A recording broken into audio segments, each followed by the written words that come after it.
Dovolenka je obdobie, kedy by sme sa mali radovať, oddychovať a znovu objať šťastie v našich vzťahoch.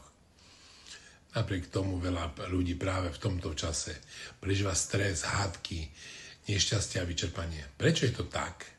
Na podvedomej úrovni so sebou totiž neustále nosíme nevyriešené emócie, stresy a očakávania, ktoré sa práve počas dovolenky vynárajú na povrch. Tieto skryté problémy sa môžu prejaviť konfliktmi medzi partnermi, nervozitou alebo celkovou nespokojnosťou. A práve deti, ktoré sú s nami na dovolenke, sú mimoriadne citlivé na tieto situácie. Deti podvedome nasávajú energiu okolo seba a preberajú emócie rodičov. Ak rodičia prežívajú napätie, deti môžu sebe ukladať neistotu, strach či obavy. Preto je tak veľmi dôležité uvedomiť si, ako naše vlastné správanie a emocionálne prežívanie vplýva na tých najmenších. Zamyslíme sa nad tým, čo počas dovolenky skutočne prežívame a čo necháme v srdci našich detí.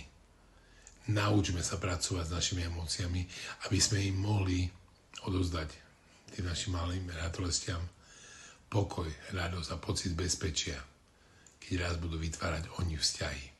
Som Tibor Michalko, som autor metódy Kód víťazov a aj takýmto témam sa venujem.